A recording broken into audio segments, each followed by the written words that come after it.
oficialmente já a nossa aula inaugural. Vamos iniciar então. Hoje, nossa primeira aula do ano. As próximas não vão ser agora sequenciais, vamos dar um tempo só até março. Após o carnaval, aí a gente volta e aí vai ser direto todas as terças-feiras às 8 horas. Hoje é só realmente mesmo a aula inaugural, para a gente discutir alguns assuntos, já falar algumas coisas, passar também um pouco a agenda de como serão as próximas datas dos trabalhos da casa. E um assunto interessante que eu gostaria de conversar nessa 1 hora com vocês. Vamos ter essa conversa de 1 hora e logo em seguida vamos fazer já um trabalho de meditação, uma coisa assim, para depois a gente iniciar o processo de desenvolvimento. Então, todas as terças-feiras, após a nossa live, após a nossa aula, teremos desenvolvimento. Bom, um dos assuntos que eu achei interessante para estar discutindo com vocês nessa primeira aula é justamente a relação que pode existir, como se trata uma relação direta entre... eu não quero usar nomes e muito menos rótulos para explicar isso melhor, mas a relação entre o próprio pai de santo, filho de santo, ou a relação de professor, aluno, de mestre, discípulo, para mim é indiferente o rótulo, ou vamos dizer o cargo que se dá a isso. O que eu acho importante é entender essa relação que existe principalmente seria, vamos dizer, mais entre um mestre e discípulo, vamos dizer assim, que é uma coisa mais... uma coisa que tem um contexto um pouco mais amplo, e pode englobar muito mais até outras religiões, formas de pensamento, e não necessariamente até aquela pessoa que é um filho de santo, especificamente, que se compromete, que tem aquele objetivo mais preso e muito mais conectado com a casa, em geral. Lógico, este contexto que eu quero trazer para vocês não é a relação específica nossa, porque em momento algum também eu estou me colocando numa postura como um mestre, e muito menos vocês de discípulos e vice-versa, porque no meu ponto de vista o aprendizado é mútuo. Da mesma forma que vocês aprendem comigo, eu aprendo com vocês. Então não tem essa coisa direta dentro de uma casa de santo entre o mestre e o discípulo. Mas o porquê então você falar justamente sobre isso? Para que você consiga identificar justamente quando aparecem grandes pessoas do seu lado, que muitas vezes não necessariamente pode ser só um parente ou um amigo, pode ser um vizinho, pode ser um irmão santo, pode ser um tio, pode ser muitas pessoas à nossa volta. Porque ao procurarmos, começamos a perceber que a quantidade de avatares, de mestres no mundo hoje é enorme.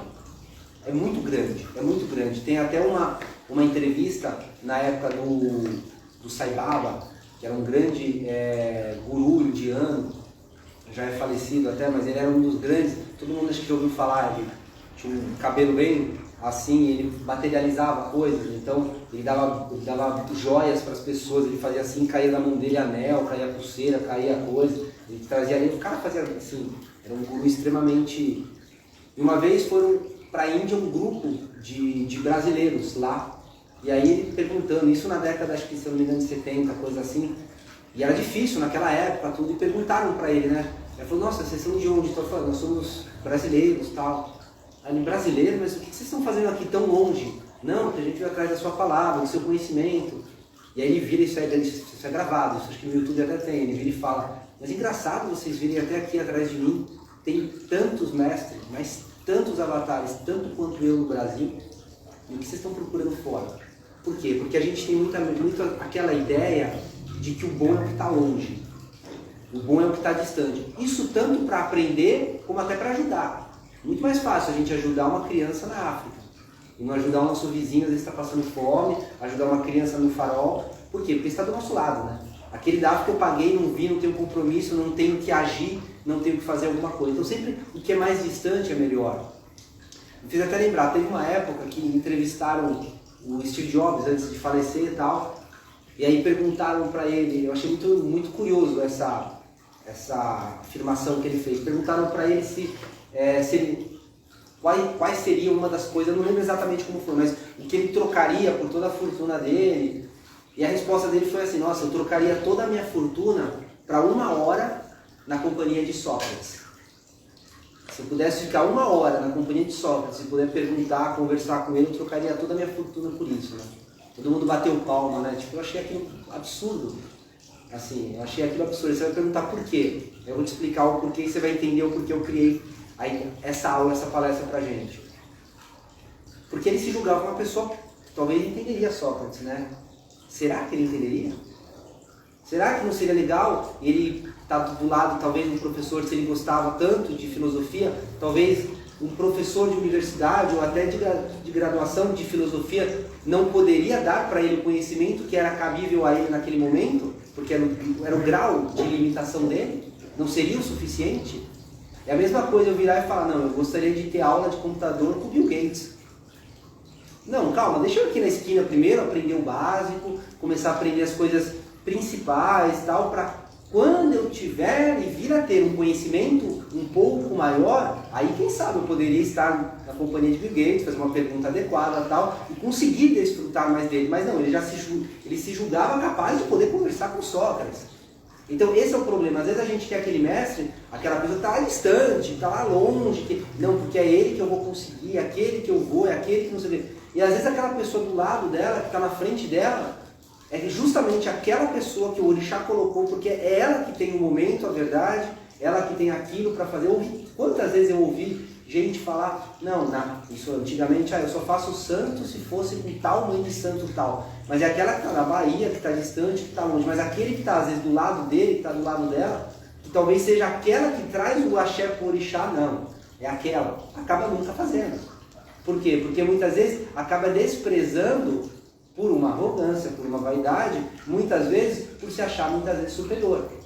Na época de mãe menininha isso era muito comum. Não, se eu não for para a Bahia fazer o santo com mãe menininha, eu não faço santo com ninguém. Quantas pessoas deixaram de fazer o santo justamente por causa disso? E aí, o que muitas vezes a mão de determinadas pessoas, que é aquela que está muitas vezes mais próxima, talvez tenha um axé muito mais necessário, e talvez é aquela que o teu orixá escolheu. Porque senão é ali que você está e não aquele lá. Então, quer dizer, muitas vezes é importante a gente começar a perceber quem são as pessoas que estão do nosso lado. Porque o EBE, que é a comunidade, é importante. Porque às vezes é uma irmã de santo, um irmão de santo que você tem, que será responsável por trazer, às vezes, um conteúdo, uma informação, ou dar para você algum gatilho de alguma coisa que você vai resolver na sua vida. E que talvez você esteja presa com isso há tantos anos e não consegue resolver. Se você analisar, o próprio relacionamento é isso. Às vezes teve pessoas que você teve relacionamento 10 anos, e às vezes um relacionamento que foi 1 ano. Às vezes esse 1 ano na tua vida foi tão mais importante, essa pessoa trouxe tanta informação, tanto conteúdo, despertou você para algumas coisas, fez você mudar outras, trouxe questionamento, trouxe uma série de coisas na sua vida, e aquele relacionamento de 10 anos não. E aí aquela pessoa foi embora, e você fica triste, fala, nossa, pô, queria mais e tal. Mas talvez aquela pessoa no teu período, no teu momento de vida, na tua trajetória, era só aquele período, porque era aquela informação que ela tinha que passar, era aquela informação que ela tinha que te trazer e dar. Isso tem muitos odus que falam até sobre isso, se você for perceber e tal, que justamente fala isso, o tempo que aquela pessoa tem com você. E às vezes você não está dando conta porque você está olhando o do vizinho, você está olhando longe, sabe? Você está olhando sempre. Por isso tem aquele velho ditado que diz, a grama do vizinho é sempre mais verde. Porque aqui a gente tem festa toda hora, então tá pisando. Então deixa dele ser verde. Ele tá verde, mas tá triste, tá infeliz. Então vamos começar a abrir a cabeça justamente para isso. E aí eu quero fazer uma pergunta. Quero começar com uma pergunta. Nesse contexto de mestre, não entenda como algo superior. Nada de, aqui não é momento de vaidade nem de orgulho. Mas alguém que possa te ensinar alguma coisa. Alguém que possa elevar a tua mente, trazer uma consciência a mais. De uma certa forma eu já dei a resposta até. Mas tirando este contexto mais amplo, uma coisa mais subjetiva. Como vocês consideram o que é um mestre para reconhecer ao ver um? Quais são os atributos, os valores, a virtude que aquele mestre deve ter justamente para você conseguir olhar e reconhecer? Quais são? Assim, a primeira coisa que vem na mente de vocês. Segurança. O que mais? Conhecimento. Conhecimento. O que mais? Ele despertar o teu conhecimento. Despertar o teu conhecimento. Isso é essencial. O que mais? Acho que amor e empatia. Amor e empatia. Empatia, amor. Desperta dentro de você, né? Curiosidade. Salva mais. Curiosidade. O que mais?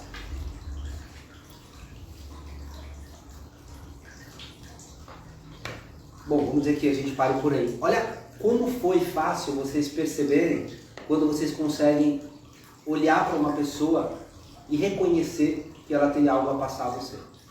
Para isso é importante você saber distinguir, você entender e saber exatamente a diferença. A primeira coisa entre um despertar e um iluminar.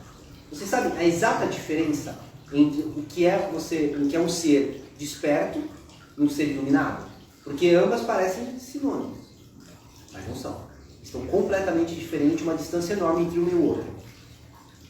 O que vocês acham que é a real diferença entre uma pessoa desperta e uma pessoa iluminada?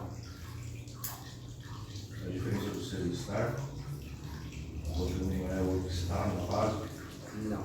O despertar seria algo que estaria adormecido ainda que a pessoa ela não sabe. E o outro vem pra... Não. Quem mais arrisca? Ninguém? O desperto passou um nível de consciência assim. Sim, mas não necessariamente. Bom, então vamos explicar. Um tem a busca e no outro não. Não, vamos sério. O despertar é quando você para de se identificar com aquilo que você está momentaneamente sendo. Uma pessoa que despertou, ela não se identifica mais com o ego, com a postura que ela tem, com a imagem que ela possui, com o cargo que ela é. Quando você se identifica demais com aquilo, você não é um ser desperto. Então, olha como a relação entre uma e outra é oposta. O despertar, ele deixa de ser. Quando um ser ele desperta, por isso que o despertar é o primeiro passo dentro de um processo evolutivo. Porque é quando você começa a olhar para você e ver que você não é um papel, você não é um RG, um CPF, um nome. Você não é isso. Você começa a se desidentificar do ego, da vaidade, do orgulho, desses nomes de advogado, de médico, de professor, de pai de santo, não importa o cargo que você acredita que você seja, que você ocupa. E você começa a ver que você não tem mais. Ou seja, você começa a se despertar, a se desidentificar com uma postura que é extremamente efêmera e passageira na sua vida. O iluminar não é quando você deixa de ver. O iluminar é quando você vê exatamente quem você é na essência. Você não desperta, você reconhece. Por isso que você só consegue reconhecer em essência o que você é se você se desidentificar com aquilo que você acredita ser. Esta é a diferença. Por isso que um ser iluminado, obrigatoriamente, ele é um ser desperto, porque ele sabe que ele não é aquilo. Ele pode estar sendo aquilo por um período e sabe que amanhã não vai estar mais. Mas ele tem a total noção e o total discernimento de perceber que todos os papéis que ele está assumindo são meros rótulos, passageiros, talvez por uma encarnação, talvez por um período de vida. Quantas vezes você às vezes já esteve numa posição de casada ou de trabalho e você olha para trás e você fala, parecia que era em outra encarnação isso. Eu não sou mais essa mesma pessoa, parece que era outra vida que eu tinha. Mas naquele momento você estava tão identificado àquilo que você achava que aquilo era a tua vida. E aí quando você perde, você fala, não era. Então, é entender que o processo de iluminação, o degrau dele é o despertar. E você só consegue ir perdendo essa noção quando você começa a se desidentificar desses rótulos, desses padrões que você acaba tendo. Esse é o primeiro passo. E aí, muitas vezes, as pessoas à volta que ajudam nisso. Porque tudo na vida é substituível, menos pessoa. Quem perdeu alguém sabe. Você pode ter milhares de outras pessoas. Às vezes uma mãe tem 10 filhos, perdeu um, aquele um é insubstituível. Por mais que ela tenha 9, aquele é o único insubstituível. Então pessoas são insubstituíveis. Qualquer coisa na vida é substituível. Menos pessoas. Aquela pessoa, aquela Maria, aquele João, aquele nunca mais terá outro igual. Por isso que existe até um pensamento antigo de quando alguém morre, um conhecimento que eu poderia travar contato morreu. Alguém que poderia ter um contato morreu. Quer dizer, eu deixei de conhecer. Então quando alguém morre, o mundo fica mais pobre. Porque um conhecimento foi-se embora. Que era só dele. Era único. Que era só seu. Tem conhecimentos que é só seu. Só você tem. E se está no mundo e tem esse objetivo, é porque cabe a você trazer esse conhecimento. Foi confiado em você justamente essa responsabilidade e essa informação que cabe a você passar. A você deixar. Então, primeira coisa é ter um entendimento de que cada um é único e cada um, todos são insubstituíveis. Assim como você vai olhar para as pessoas que estão à sua volta, como você também. Você é uma pessoa insubstituível.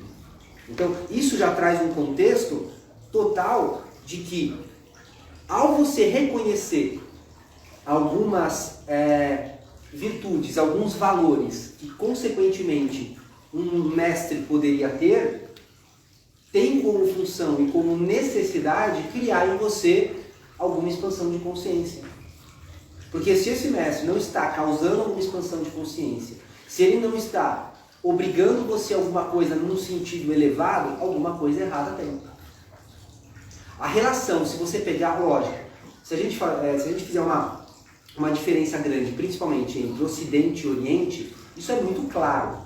Isso é muito óbvio, quem é mais oriental sabe disso. Para você entrar num templo budista e ser um discípulo, não é fácil.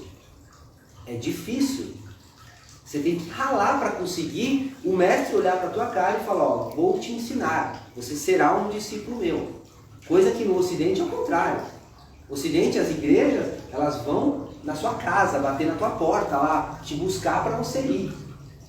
Isso é dentro de um conceito muito mais real e verdadeiro, isso é completamente o oposto.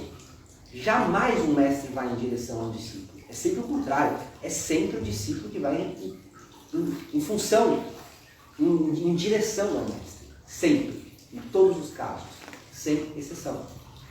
Por quê? Eu vou explicar isso ao longo dessa aula, mas é um entendimento de que, por exemplo, se você pegar os próprios templos Shaolin, esses templos mais antigos, templos budistas, o próprio Tibete, para você conseguir entrar, nossa, é a coisa mais difícil. Você fica na porta, aí hoje vai abrir, aí vem 10 pessoas e fica lá 10, 15 pessoas lá. Aí fica na porta. Ah, o mestre vai sair para escolher quem é. Aí deixa um dia, 2. Muitos que já não aguentaram já foram embora.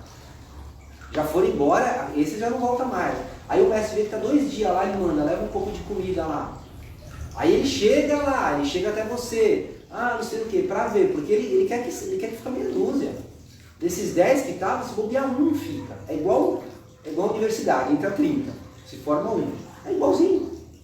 É igualzinho. Por quê? Porque é aquele que realmente tem o sentido, que tem o conhecimento, que realmente tem a busca.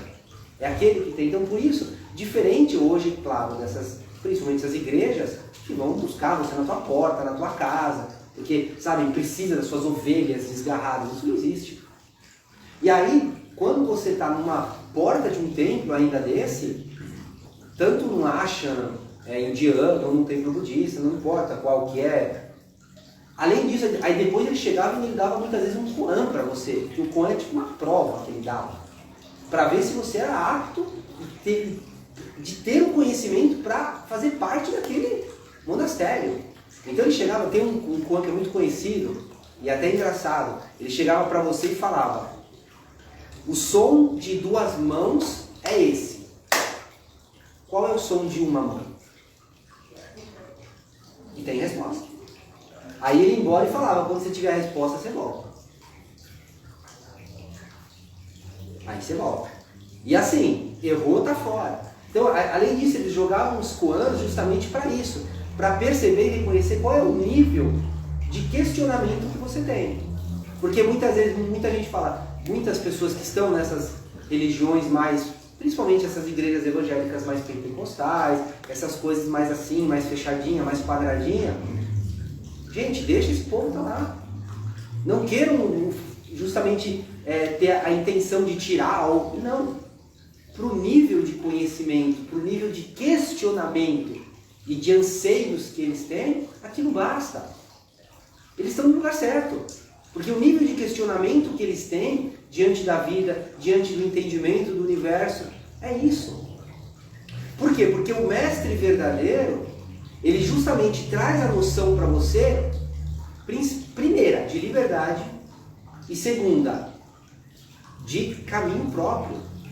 O ser, quando nasce, ele nasce dependente de tudo. Uma criança, para comer, para se alimentar, para tudo. Quando você vai crescendo, você vai se individualizando e saindo dessa dependência externa, a ponto de não depender mais de pai, de mãe, de nada, para comer, para se alimentar, de autoaceitação, autoafirmação, de uma série de outras coisas emocionais, mentais, físicas, espirituais, em todos os sentidos. Que é quando você realmente começa a sair de uma dependência externa. O objetivo do mestre é justamente esse, é dar a você essa condição justamente de liberdade. Por isso que, se você pegar hoje no Brasil especificamente, quantas pessoas no Brasil têm medo de espírito? Infinitas. Infinitas. Muitas pessoas até dentro de um próprio barracão ou de alguma escola religiosa ou de algum centro, ainda espiritual, e ainda assim as pessoas têm medo de algo espiritual, ainda assim têm medo de espírito. Mas por quê? É claro, se nós estamos num país culturalmente onde que é a pessoa presa, dependente, para que eu vou dar a ela uma condição de um mestre no outro plano, que é o real? Porque muitas vezes os nossos mestres verdadeiros, eles não estão nesse plano. O conhecimento vem de outros lugares, vem de outros planos, de outras dimensões. Mas não, ele quer você ali, presa ao pastor, presa ao padre, presa a uma pessoa que se diz um intermediário de Deus. Porque ele é o responsável por levar o seu pedido, a sua informação, a sua coisa. Então, para que uma religião justamente vai favorecer um trabalho espiritual e apresentar a você um mestre de um outro plano que pode te trazer liberdade, que pode trazer autoestima, autoconfiança, realização, sabedoria, liberdade?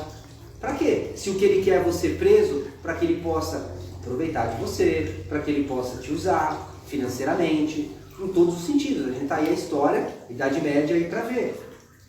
A própria confissão foi criada em cima disso, para que o padre saiba exatamente tudo o que está acontecendo naquela cidade, quem faz o quê, para poder barganhar com as informações que ele tem.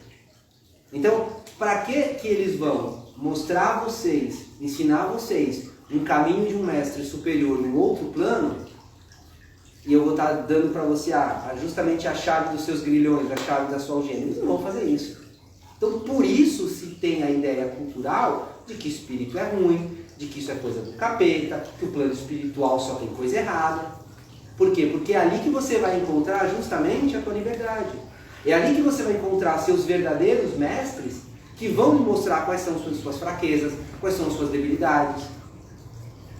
Como que você vai enfrentar hoje o problema que você está vivendo? Porque é fácil muitas vezes. O pastor vai virar para você e vai falar, não, eu vou jejuar por você, a sua briga é minha briga. Ou seja, ele está tirando todo o seu poder, ele está desempoderando você e mantendo você mais dependente dele. Porque quando você estiver mal de novo, você vai voltar lá e falar, por favor, faz isso por mim. Coisa que na nossa religião já é diferente.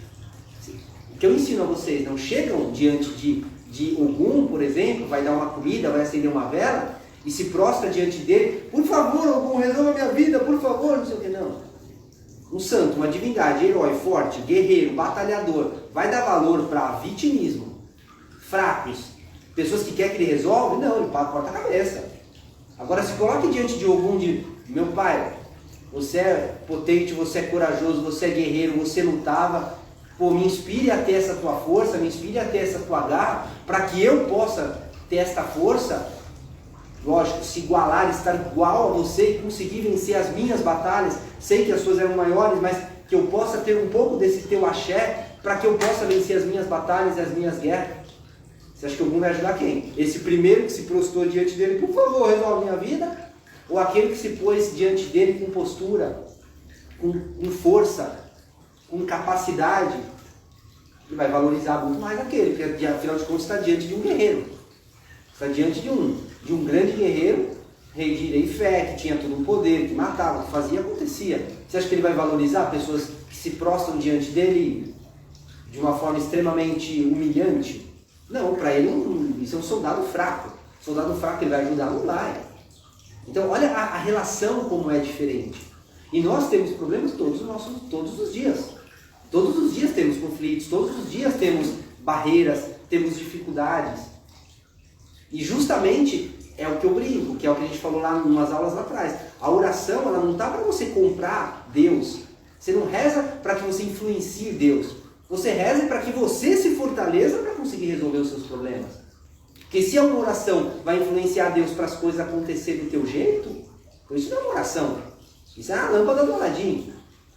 E essas pessoas que se julgam ter essas lâmpadas do Aladim e fazem esses trabalhos, fazem essas coisas, pô, isso é batedor de carteira.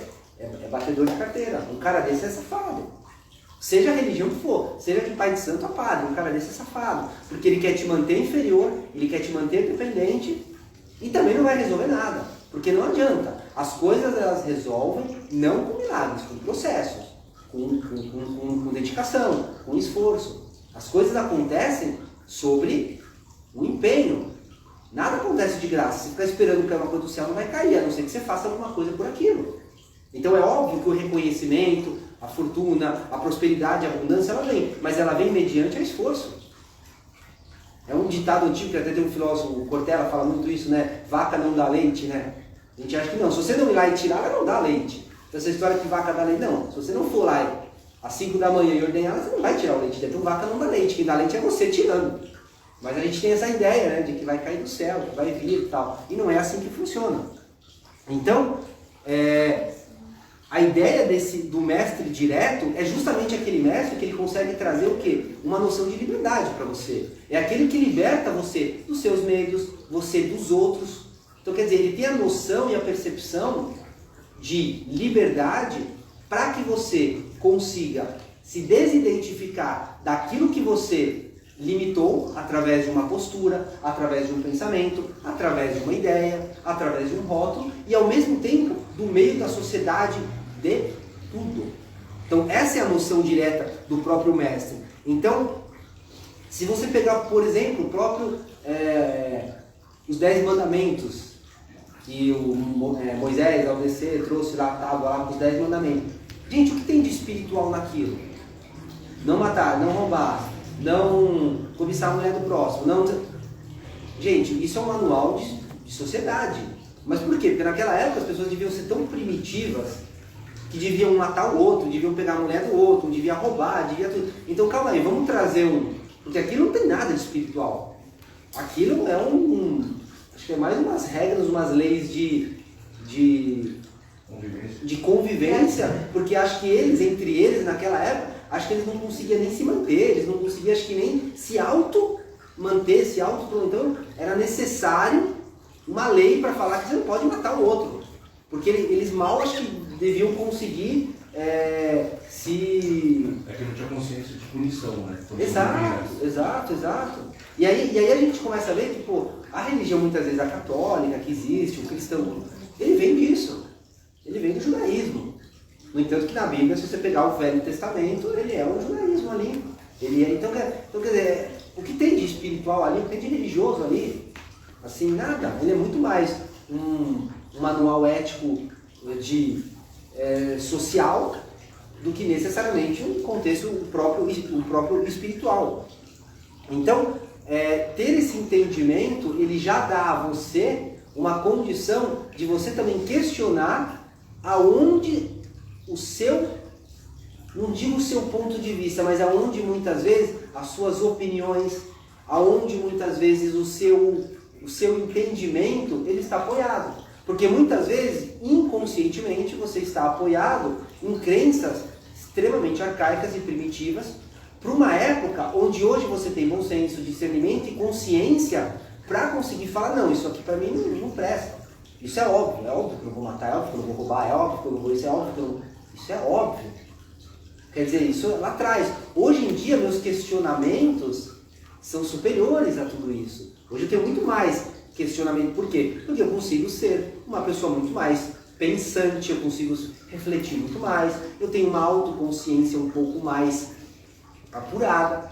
Então, diante desses obstáculos, cabe a mim justamente um entendimento mais elevado e um entendimento mais subjetivo diante do contexto ético que eu vivo, do contexto cultural, religioso, de toda a sociedade, das pessoas. Porque se você for analisar uma pessoa que vive hoje, por exemplo, na Arábia Saudita e aqui no Brasil, culturalmente é completamente diversa.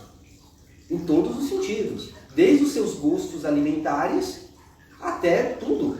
Tipo musical, pensamento. Uma coisa não muda. Uma coisa não muda, que é muitas vezes o seu temperamento. Se você é uma pessoa temperamental, às vezes de um determinado aqui, lá você também será. Porque isso cabe à tua essência. E talvez essa iluminação tenha uma ligação justamente com essa essência. Porque independente do meio em que você esteja, aquilo é você. Então isso já dá a gente uma breve, uma simples noção do que talvez nós sejamos em essência. Ou tenhamos a olhar, a perceber. Então isso é muito importante, isso é muito legal reconhecer. Ao mesmo tempo que o que é importante também ter essa noção desse mestre e discípulo, muitas vezes. Todas as grandes seitas, não digo seitas que é uma palavra meia, não gosto dessa palavra, mas todas as grandes escolas de conhecimento, elas são muito importantes, que existem. Desde Pitágoras, a antiga escola pitagórica. Pitágoras morreu por quê? Porque ele não aceitou um dos alunos, o cara botou fogo e matou todo mundo ali, inclusive o próprio Pitágoras. Então quer dizer, por quê? Porque não aceitou. Porque para você ser um pitagórico, a primeira coisa que você tinha que ser era um valor ético. Porque Pitágoras sempre acreditava que a formação ela é sempre primordial, a informação em segundo. Eu prefiro te saber que você é uma pessoa formada, que tenha valores, virtude, que tenha conhecimento, que tenha senso ético, justiça, para depois eu te dar informação. Se você não tem isso, eu não vou te dar informação. Não vou dar. Que é o que ele faria. E aí, como ele recusou alguns, acabou sendo perseguido e tal, botaram fogo e ele acabou morrendo queimado justamente na escola de Crotone. Justamente até por conta disso, porque ele não aceitou. Então, quando entra numa escola realmente espiritual verdadeira, qual que é? Desde um candomblé até um budismo, até um hinduísmo, quais são as primeiras coisas que ele faz? Ele mata a vida que você tem. Porque ele precisa desidentificar você. Então o que ele vai fazer? A primeira coisa que ele vai fazer? Raspar seus cabelos. Porque todos os monges têm já o cabelo raspado. Eles tiram a sua roupa e te dão uma outra roupa. Diferente do que você anda na rua. Por exemplo, lá no Tibete, é o budismo Ramayana, é aquele abóbora, aquele laranja com vermelho e tal. Alguns mudam bastante, mas a China pegou muito isso. Então, eles dão um nome para você. Você deixa, aquele nome morre. Porque é uma transformação. Porque quando você vai se olhar no espelho, a primeira coisa que você vai ver é que você não é a mesma pessoa. Você não vai se reconhecer com aquela imagem que você tinha. Isso estavam todas. Que nem, por exemplo, pegar o próprio cristianismo. Porque Jesus nunca pregou religião. Jesus nunca pregou dentro de um templo. Ele sempre pregou andando por aí. A única vez que ele entrou num templo foi para quebrar, tirar os mercadores de lá. E aí a ideia foi extremamente mal criada, mal feita, mal interpretada. Porque, eu não lembro exatamente como isso, porque eu não sou um grande conhecedor da Bíblia, mas tem um trecho em que ele está lá com os discípulos e chega uma família ou dois que eram muito ricos eram na época, e falam que queriam ser discípulo dele. E aí ele fala, tudo bem, então venda tudo que você tem e dê aos pobres. Não, como que eu vou fazer com isso, E aí eles não quiseram, foram embora de mansinho e nunca mais voltaram. E aí ele vira e fala, é muito mais fácil, acho que um pobre entrar, é muito mais fácil, como que é a parábola? É muito mais fácil entrar um boi, alguma coisa assim, dentro de uma agulha, do que um rico entrar no reino do céu. Um camelo, exato, um camelo. É muito mais fácil um camelo passar pelo buraco de uma agulha do que um rico entrar no reino do céu. Ele não quis dizer que o reino do céu é dos pobres. O que ele quis dizer é que, tipo assim, é muito mais fácil um camelo passar adiante, quer dizer, uma coisa impossível, do que um rico abrir mão daquilo que ele tem, daquilo que ele é. se desidentificar com aquilo que ele vive, que ele acha que ele é aquilo. Ele não quis dizer, só que lógico, os cristãos entenderam de uma outra forma e falaram, não, é porque só entra pobre. Não. Por quê? Porque ele era inteligentíssimo e falava em cima de parábolas. Só que se você olha e você entende um pouco desse contexto, você reconhece que ele em momento algum disse, o que ele disse é aquela pessoa que está tão identificada com o que ele tem, com o que ele é, com o cargo, que ele é um colhedor de impostos, que ele é aquilo, ele não vai conseguir se iluminar. Porque se ele não passou pelo primeiro degrau, que é a desidentificação daquilo que ele é, ele não vai se iluminar. Então por isso que a primeira coisa que faz é justamente isso. É você abrir mão de quem você é. O entrar dentro de um quarto de santo, por isso que existe muitas vezes, muita gente dentro de um quarto de santo, quando vai entrar e fazer o santo, muitas vezes é humilhado. E existe um contexto por trás disso. Por quê? Porque essa humilhação não é porque quer, lógico, perdeu-se o contexto e hoje muita gente faz maldade, muita gente humilha, dá um banho frio, põe pedra de gelo, quer dizer, dá comida estragada, fazem, que é um absurdo isso, mas fazem essas coisas porque virou um contexto de tipo, não, tem que sofrer para aprender porque eu sofri, mas não é esse o contexto. O contexto é, se você não se identificar com as coisas de fora, com o mundo de fora, através da humildade, de você perder até quem você é, você não vai vir a ser um orixá naquele momento. Porque uma pessoa que é tão cheia de si mesmo, quando está incorporada, você olha, não é orixá. É a pessoa. Porque o orixá só vai se identificar diante de uma pessoa que não é nada. E é por isso que tem muitas vezes essa certa humilhação, para que a pessoa aprenda isso. Isso está em todas. Se você pegar, por exemplo, a mais remota que eu consigo lembrar, quem já assistiu Ulisses, a Odisseia? Acho que para a escola todo mundo já deve ter lido esse livro. Cara, é isso. Ulisses tem um momento em que ele está lutando lá com o Ciclope, e aí ele cega o olho do lá, através do, não lembro como, mas ele cega o único olho que Ciclope tem, e quando ele chega, Ciclope pergunta quem é ele. Ele poderia falar, sou Ulisses, rei de Ítaca, não sei o que, não. Eu sou ninguém. Eu sou ninguém. Ah, seu ninguém. Ele acha que o nome dele é ninguém, que é ninguém. Nisso ele consegue atravessar a caverna e fura o olho de Ciclope. Nisso o Ciclope chama todos aqueles irmãos, chama isso, chama aquilo. Quando diz, quem te feriu? Foi ninguém. Quem te feriu? Foi ninguém. Mas quem te feriu? Foi ninguém. Então para de reclamar, você se machucou sozinho, senta aí e cala a boca. Ou seja, ele teve que deixar quem ele é para poder conseguir superar e não ser morto dentro daquela caverna. Porque se ele falasse, eu sou Ulisses, o rei de Ítaca, eu sou isso, depois que o deus lá, Poseidon, olha, subia lá e teria matado ele. Quem te feriu, Ciclope? Foi o Ulisses, o rei de Ítaca, vamos lá matar ele. Mas ele teve que ser ninguém para lá futuramente ser alguém. Isso está em todas as religiões, em todas as mitologias, em todos os mitos. Então este processo dessa relação que muitas vezes o mestre ele quer fazer, por isso que ele não vai muitas vezes, porque aquele mestre que ele vai em direção, ele aumenta o ego, ele aumenta a vaidade.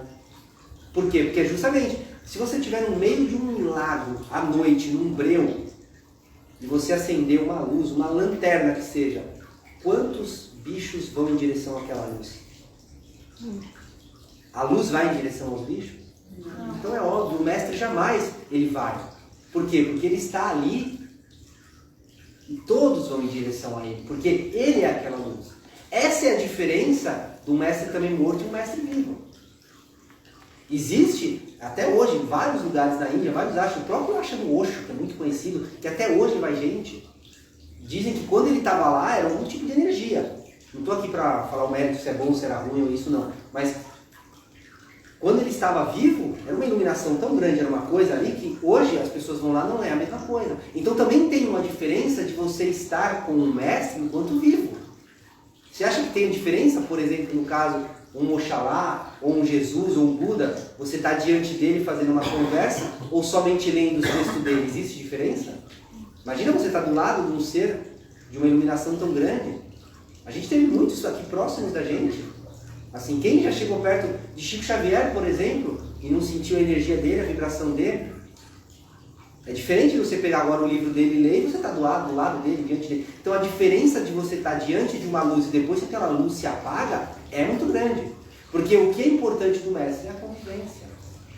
Não é o ensinamento, mas é o dia a dia, é a energia, é o papo, é a conversa, é a comunhão. Por isso que o EBE é muito importante, é a comunhão.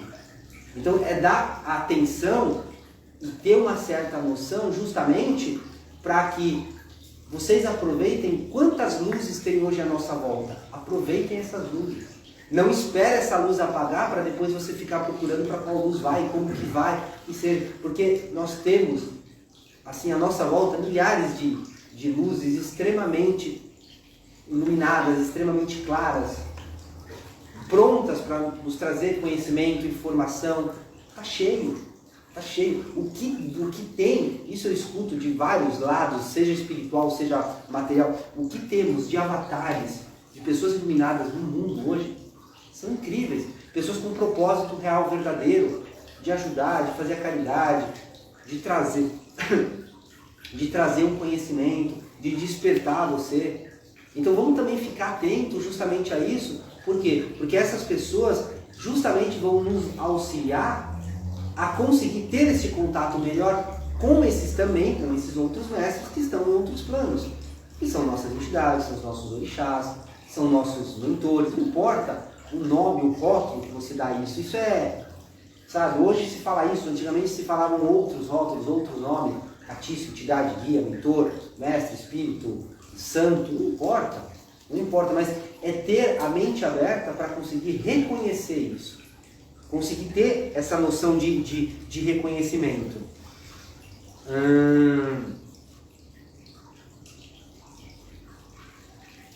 Deixa eu ver algumas coisas. Principalmente porque a própria noção de quando há esse encontro é uma noção de entrega também. Porque não adianta você, ao entrar em um determinado lugar que vá conseguir trazer à tona aquilo que você tem de melhor, e você não ter aquela entrega. A entrega é fundamental. É fundamental. Porque se não há essa entrega, a primeira coisa que o mestre começa a fazer é simplesmente tirar de nada. Por quê? Porque o mestre tem também a noção de entendimento que talvez o outro não esteja preparado para aquele momento. Talvez ele não esteja apto para aquela situação naquele momento. Futuramente talvez tenha, mas que naquele momento não está apto para aquilo. E ele vai reconhecer, porque tudo na vida é em cima de etapas. São em cima de fases. Nenhuma plantinha vira árvore do dia para a noite. Uma semente passa por um processo. Assim como a natureza tem as suas estações, primavera, verão, outono, uma estação não pula a outra. É um processo. Cada um tem o seu. Então por isso que é o reconhecimento. Por isso que eu falo, não esperem que o orixá venha atrás de vocês. Vá em direção dele. Não fique esperando ele vir até você e tocar no teu coração, na tua mente, e naquele momento você teve o despertar, o conhecimento. Eu tive, como o Evangelho, eu fui chamado, eu tive o chamamento. Não, não tem nada disso. É você que vai em direção a ele. Ele está ali. Ele é completo. É você que vá em direção a ele. E o objetivo dele é justamente trazer esse autoconhecimento. E o principal, expansão de consciência. Através de um despertar, onde você começa a se desidentificar com essa roupa que você tem, com esses pensamentos que você hoje vive, com essas ideias que hoje você se alimenta, com esses conceitos que você se apoia, com essas ideias que hoje alimentam as suas opiniões, e vai começar justamente a trazer essa iluminação. Porque se você busca justamente a ponto de entrar em uma casa, de entrar em um lugar, justamente aonde você começa a buscar uma crença onde tem esse objetivo, diferente dessas religiões pentecostais, que te mantém dependente, justamente ao contrário, te manter livre, autossuficiente, com liberdade, com reconhecimento, para que você reconheça suas habilidades, suas capacidades latentes, para que você consiga desenvolver, desidentificar, não só identificá-la, mas com uma certa destreza, ter uma habilidade um pouco mais forte. Se você já busca um lugar desse, que é um lugar que passa por isso, que faz com que você faça um bori, faça um santo, que passe por este processo, é porque justamente o orixá também acredita que você tem este objetivo. E não só esse objetivo, mas talvez tenha essa etapa na vida de vocês. Muitos, lógico, vão ficar a vida inteira e não vão passar por este processo. Porque esse é o teu tamanho, esse é o teu limite. Ela vai reconhecer. Talvez serão outros. E esse também não é inferior ao que fez e vice-versa. Porque para a natureza, tudo é aprendizado e tudo é conhecimento. Então muita gente, eu entro com o candomblé, a primeira coisa, eu vou ter que raspar a cabeça e fazer? Não. Não é assim que funciona. É o que todo mundo, a primeira coisa muitas vezes que vem entrar no candomblé, a primeira pergunta que faz para mim, eu vou ter que passar por isso? Não. Não necessariamente. Por quê? Porque a evolução, ela é subjetiva. Ela é de cada um. Ela é única. Se você vai passar por aquilo ou não, é porque aquele processo, aquele ritual, será justamente necessário para que você chegue a X, Y, Z. Se você, para chegar no momento, você não tem que chegar em X, Y, Z, você tem que chegar em ABC. É outro caminho, de outra forma. Então, por isso que eu falo, primeira coisa, está numa religião como essa, básico do básico, respeita o tempo. Quanta gente aí está aí anos para fazer, esperando muitas vezes uma situação, e quantos já fizeram e não estão aqui hoje, ou não estão em lugar nenhum. Olha o conjunto justamente de antagônico que existe em relação a isso. Quantos? Eu, com praticamente 23 anos de casa, eu tenho nomes e histórias justamente para contar. De quantos que dariam tudo para poder estar fazendo e quantos que fizeram justamente de mão beijada, ou fizeram e hoje não estão nem mais na religião. Então, quer dizer, porque passaram por um processo. Será que precisavam passar por isso? Pelo real motivo? Pelo motivo verdadeiro? Que seria uma mudança interna? Uma mudança interior? Algo que realmente abrisse a tua consciência para uma visão, para um orixá, para uma coisa mais direta, a ponto de você se desidentificar com tudo isso e conseguir entender todo esse teu processo de iluminação? Porque esse processo de iluminação é igual andar de bicicleta. Quando você alcança e você chega a isso, não retrocede. Na natureza não retrocede. Ela não dá voltas, ela não dá passos atrás. É sempre para frente. Por isso que eu pergunto, questione muitas vezes. Porque nós estamos em uma religião extremamente questionadora. E principalmente de muito preconceito, onde muita gente bate na gente, por milhares de coisas. Pelos rituais, pela forma, por tudo. E aí é onde a gente coloca, né, aquela ideia, né, que é o que eu estava falando bem no começo. Né? Justamente vão bater aonde você vai encontrar o maior crescimento. Pode ter certeza. Porque é o que eu sempre falo, resistência só há quando é para cima, para baixo não. Para descer todo santo ajuda, para subir não. Aprendi muito isso com todas as minhas entidades. Sempre falaram muito isso para mim. Tá difícil? É porque você está no caminho certo. Porque se tiver fácil, você pode olhar e falar, tá fácil demais. Por que será? Por que será? Porque você só vai chegar num lugar onde todo mundo chegou. Se você quer desbravar um lugar novo, você quer uma posição nova, você vai ter que ter caminhos diferentes, posturas diferentes, pensamentos diferentes, ser diferente. Senão você vai chegar num lugar onde só todo mundo chegou. Você só vai ser mais um ano. Na vida, em pensamento, em nada. Você não vai ser aquela pessoa única que só você existe, que só você tem. Você não vai ser justamente aquela pessoa insubstituível. Você vai ser uma pessoa substituível. Porque a qualquer momento, onde você está, o que você sabe, qualquer um sabe, qualquer um tem. Você pode pegar qualquer uma habilidade que um tem.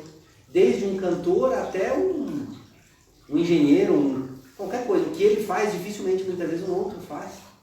Porque foi tal pessoa que inventou a iluminação, tal pessoa criou a vacina tal pessoa. Por quê? Porque era aquela pessoa que tinha aquilo. Quantos estudaram para chegar àquilo? Quantos se esforçaram para chegar? Mas foram aquelas pessoas que conseguiram. Porque cabiam a elas isso. E se ela não desse o recado dela, você pode ter certeza, o mundo ficaria muito mais pobre. Porque cabe a ela. Assim como se você não deixar o seu recado, você pode ter certeza, o mundo vai ficar mais pobre. Porque o que cabe a você não foi deixado, não foi colocado. Por isso essa necessidade até dessa peregrinação, de você buscar, de você ir atrás, de você ter esse entendimento.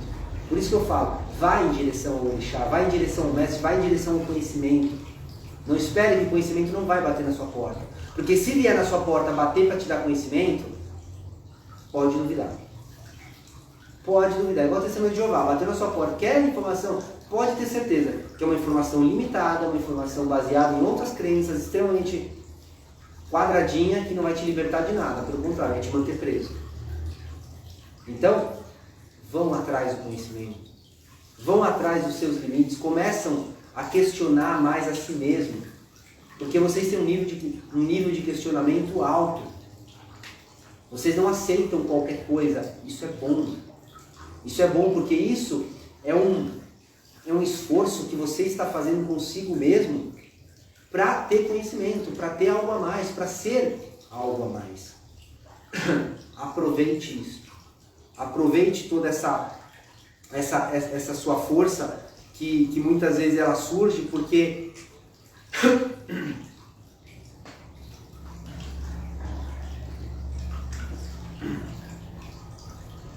aquele conhecimento que ele é esporádico não te ajuda.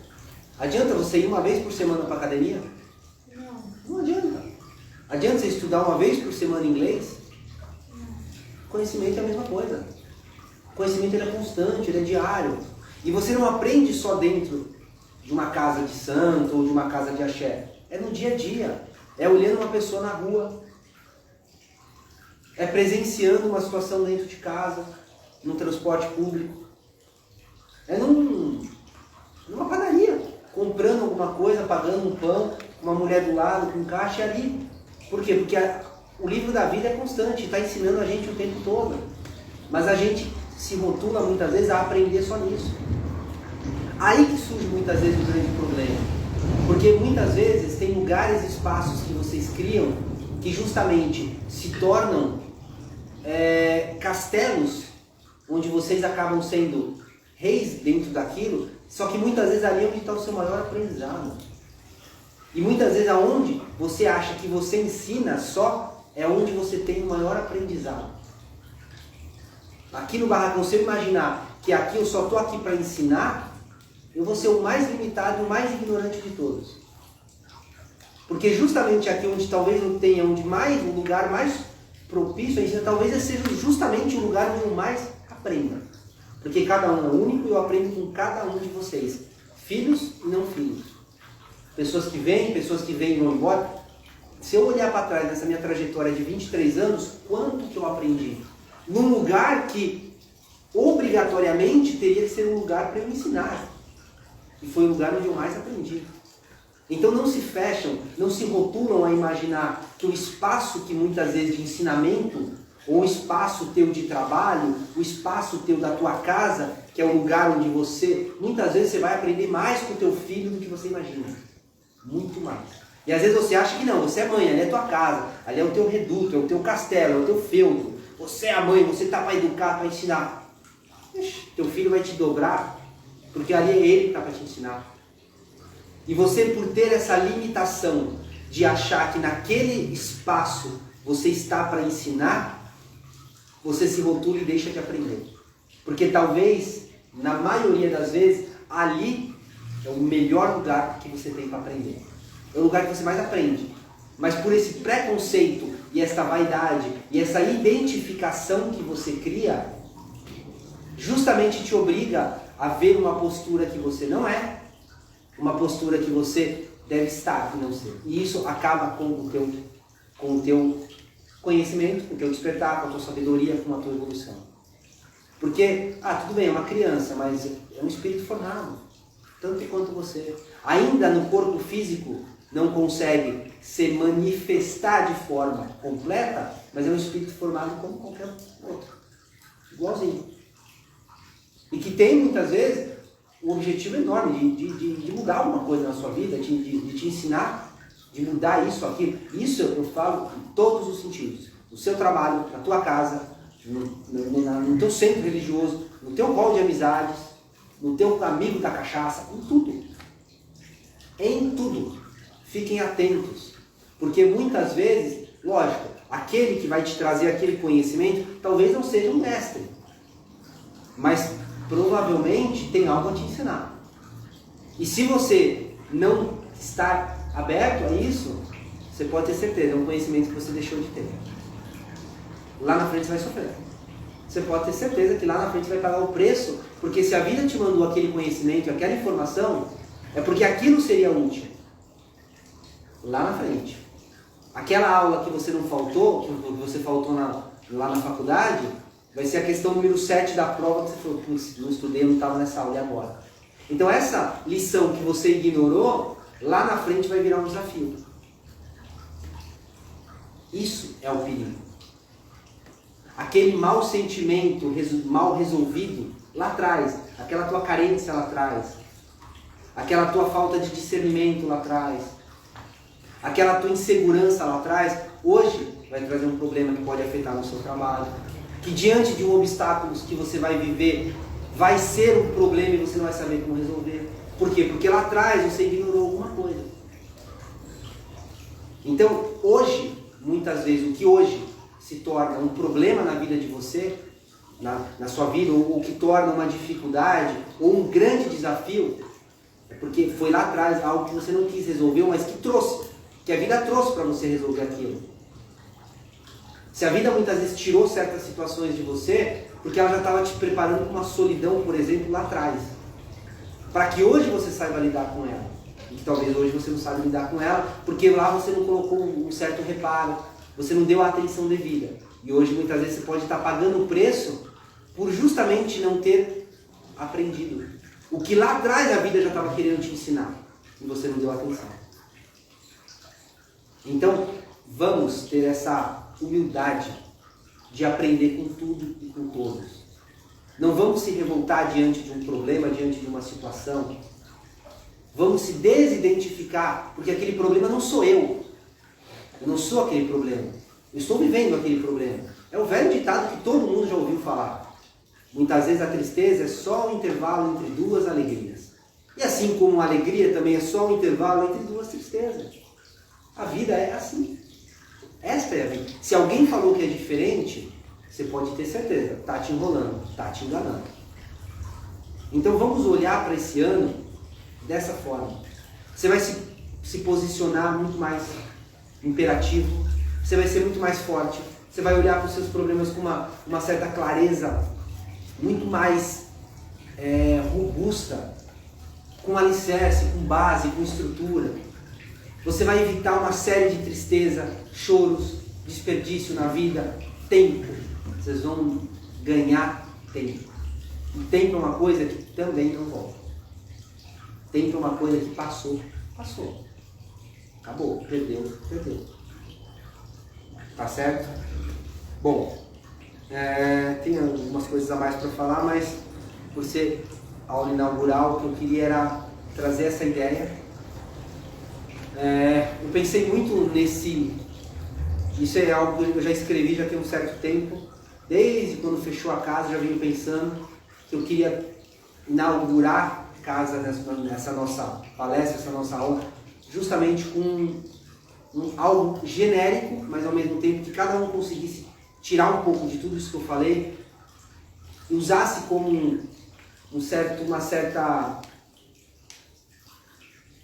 guia para que isso possa orientar a sua vida. Essa live vai ficar lá, de vez em quando, gente, vai lá, ouve ela de novo, ouve isso, porque vai ter muitos momentos que vai ajudar, vai dar força, vai dar estrutura justamente para você saber lidar com todos os problemas que esse ano vocês terão. Assim como eu terei e como todo mundo terá. E quem falar que não tem problema e que a vida vai ser um mar de rosas, é mentira. E aquele que prometer isso para você é um batedor de carteira. Pode ter certeza. Tá certo? Bom, então, por hoje é só. A gente vai fazer começar a meditação, vamos fazer o desenvolvimento. Agora o nosso próximo trabalho será dia 19. que será trabalho de caboclo boiadeiro, às 19 horas, tá? Tolerância de 20 minutos. Após as 19h20 a porta é fechada, ninguém mais entra, tá? Então esse é o nosso próximo trabalho. E aí depois eu passo os outros, tá certo?